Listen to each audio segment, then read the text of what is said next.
আজ আমি বানাচ্ছি পাঁপড়ি। আগে পাঁপড়ি চাট খাওয়ার জন্য পাঁপড়ি বাজার থেকে কিনে নিয়ে আসতাম। আমি আজ বাড়িতেই তৈরি করব।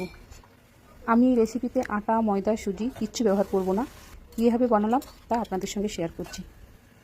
এখানে আমি কাঁচা লঙ্কা, আদা, রসুন, কারি পাতা, কাসুরি মেথি, মুগ ডাল, সাবুদানা, চালের গুঁড়ো, বাটার, লবণ, রিফাইন তেল, চিলি ফ্লেক্স আর গোটা জিরে নিয়েছি।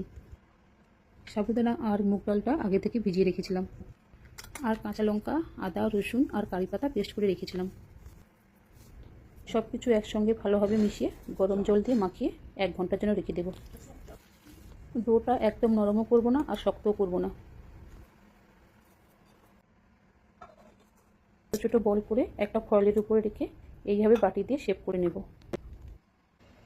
এদিকে গ্যাসে কড়াই বসিয়ে কড়াই গরম করে তেল দিয়ে তেল গরম করে সব পাঁপড়িগুলো লাল করে ভেজে নেব।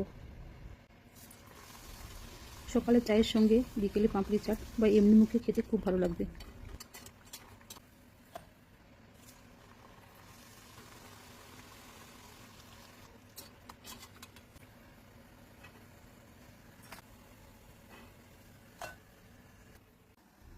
শব্দ শুনেই বোঝা যাচ্ছে কতটা কুড়মুড়ে হয়েছে। আপনারাও এইভাবে বাড়িতে বানাতে পারেন, খেতে খুবই সুস্বাদু। আমি একদিন এই পাঁপড়ি দিয়েই পাঁপড়ি চাট বানাবো। কীভাবে বানাবো আপনাদের সঙ্গে শেয়ার করব।